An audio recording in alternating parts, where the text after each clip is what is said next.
All right, so this is the Namo Buddha Stupa. This is a 3D model. We also had a street view provided to us to use.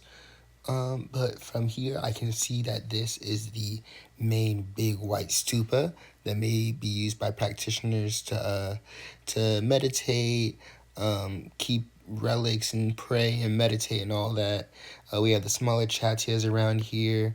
Around the chatyas, we have these things that either look like bells or lanterns.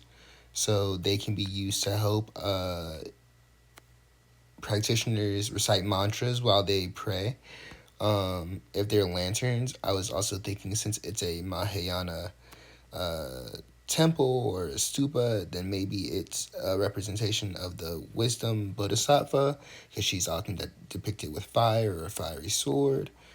Um, in the street angle, we're more able to see clearly is that things from one white top of the chaitya from here to about the big stupa, the big white central stupa right here, have little like prayer flags that have mantras coming down from them.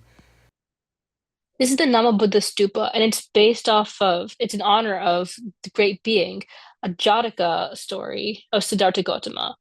Siddhartha Gautama had countless past lives where he did things to cultivate paramitas.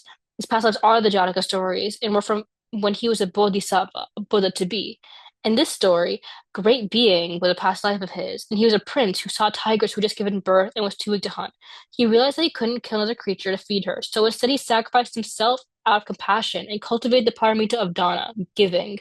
Great Being was reborn in a higher realm, but saw his grieving family and came to reassure them that this suffering was inevitable and they should be virtuous. His family buried his remains, and a stupa was built on top of it. People come here out of devotion to Buddha and to gain spiritual merit. Buddhism is based on the teachings of Siddhartha Gautama, a man who once lived a lavish life, but after realizing how suffering is seemingly inevitable, he became an ascetic and later realized the truth of the world, which is known as Dharma in Buddhism. A Buddha is a person who discovers Dharma in a time where it's lost. It teaches that we are stuck in an endless cycle of life and death, samsara, and our desires lead to suffering. Siddhartha Gautama taught that having a cause, the suffering can be ceased by attaining enlightenment through his Noble Eightfold Path.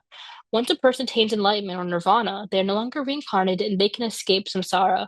Later texts build significantly on these teachings, claiming that instead of escaping samsara through Buddha's teachings, the higher, greater path involves becoming a Buddha through the Mahayana or Bodhisattvayana, great vehicle or future Buddha vehicle. This is an extremely long path that involves cultivating the 10 paramitas, or perfections, over countless lifetimes.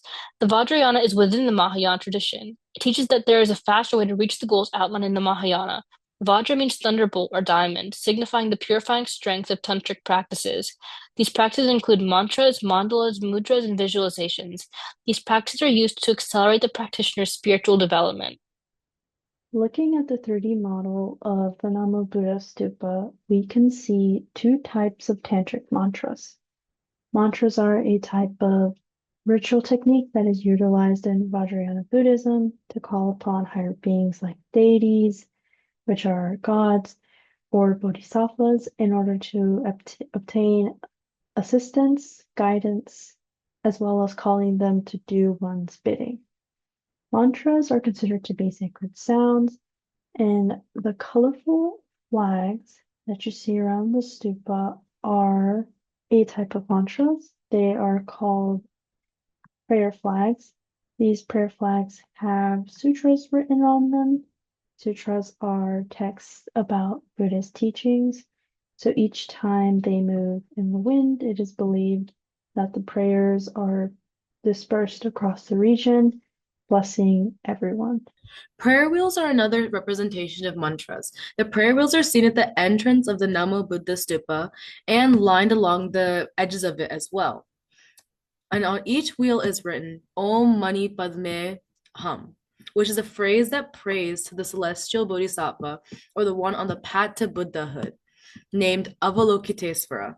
Avalokitesvara is a highly enlightened being who is extremely compassionate and comes back to our world to help unenlightened people escape samsara and dukkha. Buddhists can spin the prayer wheel as a way to call upon Avalokitesvara to generate skillful fortune or kusala karmic seeds. This action is considered very powerful and can help them on their path to enlightenment. So, when looking at the actions that may occur during this setting, circumambulation, prostration, and dana can be seen when accumulating karmic merits at the stupa. So, with circumambulation is known as the practice of walking around the stupa, and this can be seen as a form of meditation, as it helps these followers reach a deep state of mindfulness when doing so. For prostration, a full body prostration is known as a full body bow, and this is to show respect and devotion to Buddha or religion or the deities that are present or like in the higher realms. And when doing this, one typically brings prayer hands to their head, to your chest, and then lays on the ground. And this is one of the well-known actions for respect at religious sites. And for dana, it is an act of offering, and many followers offer items. As seen here, they can offer candles or flowers, mandalas, or many more.